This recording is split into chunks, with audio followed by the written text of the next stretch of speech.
Okay, so I want to show what it looks like actually when you go online to search. So if I just come right here and say, what is the past tense of stand? Then it's going to give me that the proper verb conjugation.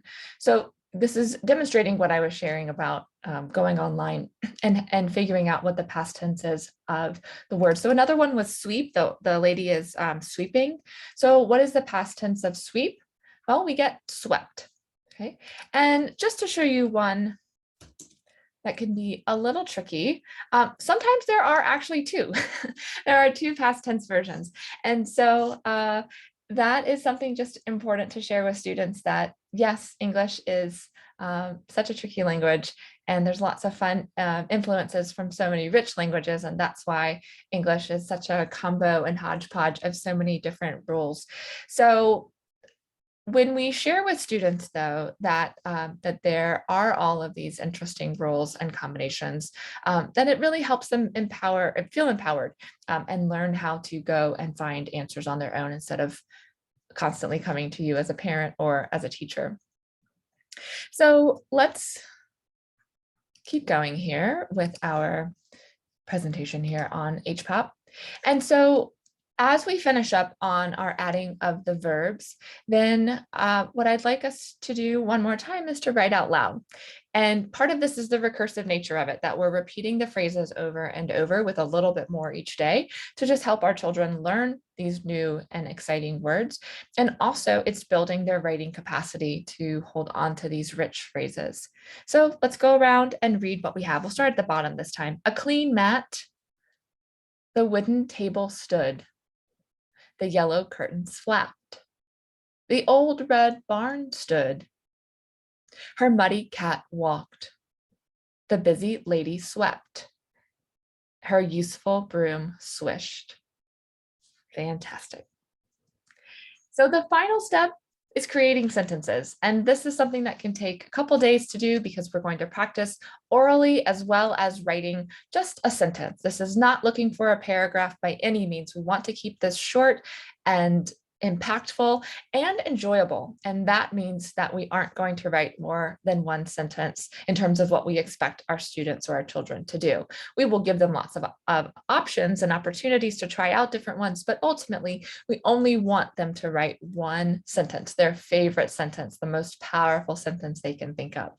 So as you look at the sentences that have popped up over on the left, I've underlined the words that we added in because the rule is you don't have to just use the words that are here, but what we've provided by doing this activity is a rich bank of phrases.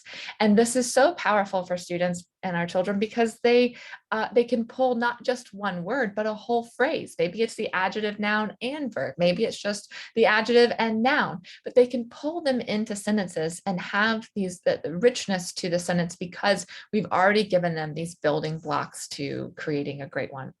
So as you look over here, we've got sentences like above the wooden table, the yellow curtains flapped. So we're adding in a preposition, a placement. Where is this? Right?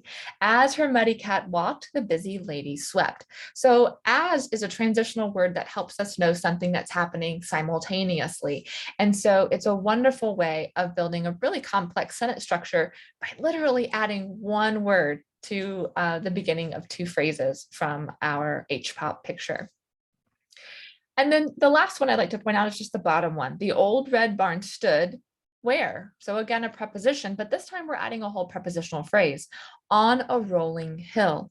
So we've used the same pattern of an adjective and noun, but we've put it into a prepositional phrase here. So this slide is just providing some subtle transitional words that you can practice.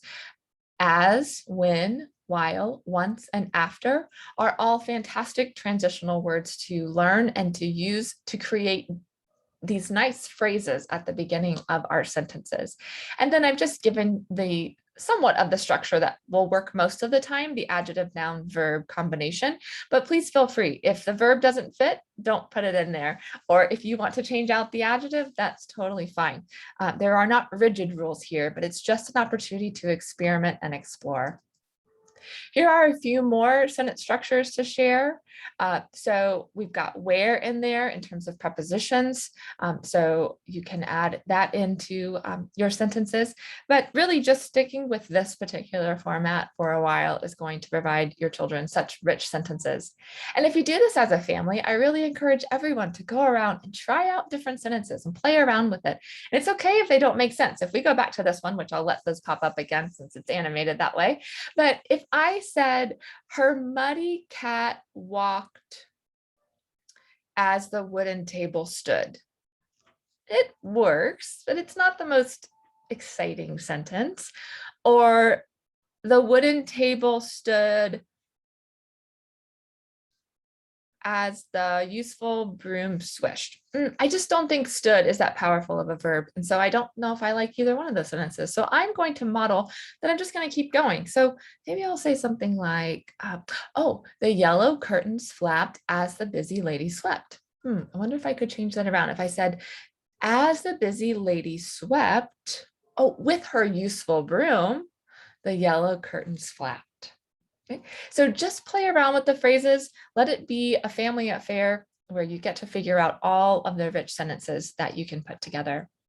This is a wonderful set of prepositions with visuals to help our children learn what does it mean to be inside of or above or beside. And so you can start to pull those into your HPOP sentences as well. And lastly, this is intended for classrooms as well as homes, but as we talked about, pull 1 to 2 images a week. So we want this to be a slow progression. You might speed it up a little bit faster as you and your family get really savvy at doing HPOP. And so pull from all different areas, academic and personal life, as well as just some silly and novel photos that you find online.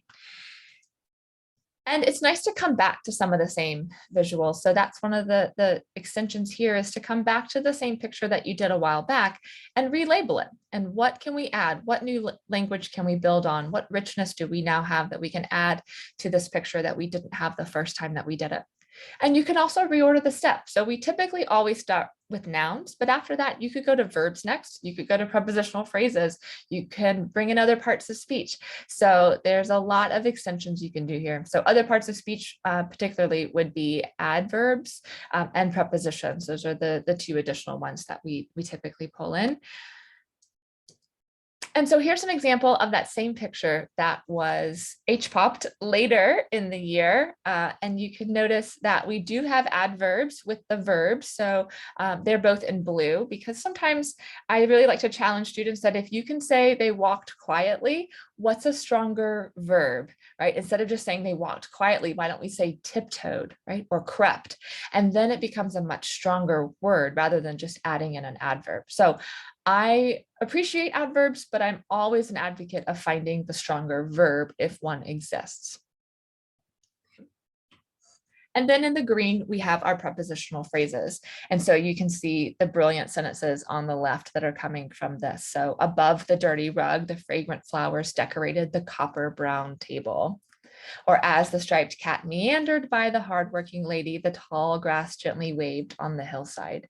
So this is possible simply by taking about 10 minutes per day and labeling nouns, adjectives, verbs, and then ultimately adverbs and prepositional phrases. This is a little bit of some samples for pacing, if this is helpful, but we laid out a real general way, which is that is the top one there of nouns, then adjectives, including articles like the a and an, verbs, and then on the third day, and then you take a couple days to write out sentences. And it can be just out loud, especially with our younger students. That's absolutely okay for you to do all of this oral. Once you've labeled the picture, the sentences can be done all orally if they can pull all those phrases together to come up with a fantastic sentence. And teachers, this is a wonderful one if you are wanting to do picture partners, where you give a couple groups the same picture, they go work on it separately, and then they come together and collaborate and see the nouns that they chose, and they can borrow from each other. It's meant to be a collaborative process, not a, hey, you copied from me. It's meant to say, oh yeah, I said glass jars and you said beakers. You're right, they're beakers. Let me change that on mine. So it's meant to be a collaboration to just build their language and find stronger words. So they go back and forth between working in groups and then coming and collaborating, cross mingling between the groups. And then they go back to group and do the adjectives, and they'll come back and share adjectives among both groups. They'll go back and work on verbs and come back and share. So it's a wonderful way of getting students to really help build each other's language. And here's an example of one that was done very recently with a family that found a turtle that had been hit, sadly. Unfortunately, the turtle survived. It was taken to wild care in Noble. But it's the same exact process, but here done on Google Slides, so you can see their amazing work and fantastic sentences, and a real life example from this family that saved a turtle. So before we wrap up, I want to just show a couple sites that I really encourage you to bookmark. And the first one is Thesaurus.com. This is where you can go whenever your children know a certain word and you want to grow their language even more. So let's say they say something is big. Fantastic. Yes, it's big. And now you get all of these wonderful synonyms that you can pull from to grow their language even more. So what I like to say to children is, well, if you know big, then we could put colossal, or we could put gigantic.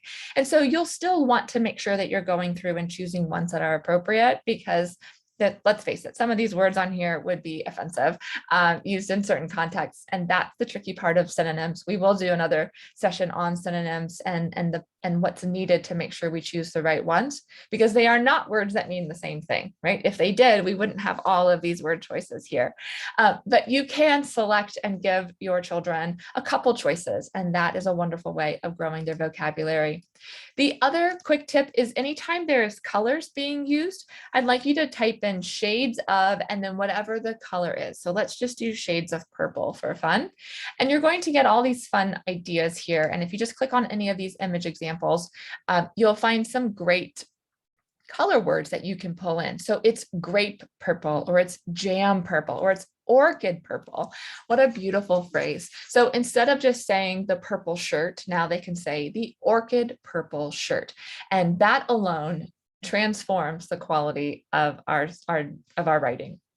So just to recap on HPOP, it is an incredibly simple activity. It takes really 5 to 10 minutes per day, and it's all about going through these steps of isolating the different parts of speech, of nouns and adjectives and verbs on any picture that you choose, and building sentences from those phrases that we create. The stronger the phrase, the stronger the sentence. So that's why we want to make sure we're choosing super strong adjectives and verbs, and doing a lot of synonym work with that, going to thesaurus.com, typing in shades of, or even typing in, I'll show you one more actually. If you wanted to kind of say how to describe, and then fill in whatever it is, how to describe tigers. Let's say our picture has a tiger on it. There are going to be a lot of great choices and word banks that you can go through. And some of them, fierce, savage, razor, those are pretty fantastic words that can be pulled into a picture about tigers. So this just how to describe, and then putting in whatever it is that the topic is, it's just a great way to give you a bank of words to be pulling from as you're chatting them through and teaching your children, because we all grow our vocabularies together, and it's such a fun way to learn new words and get excited about language and pass that on to your families. So thank you so much for joining in on our session on HPOP. I can't wait to see samples. We'd love to have you send them our way so we can see what you do with your children or with your classes. And happy writing.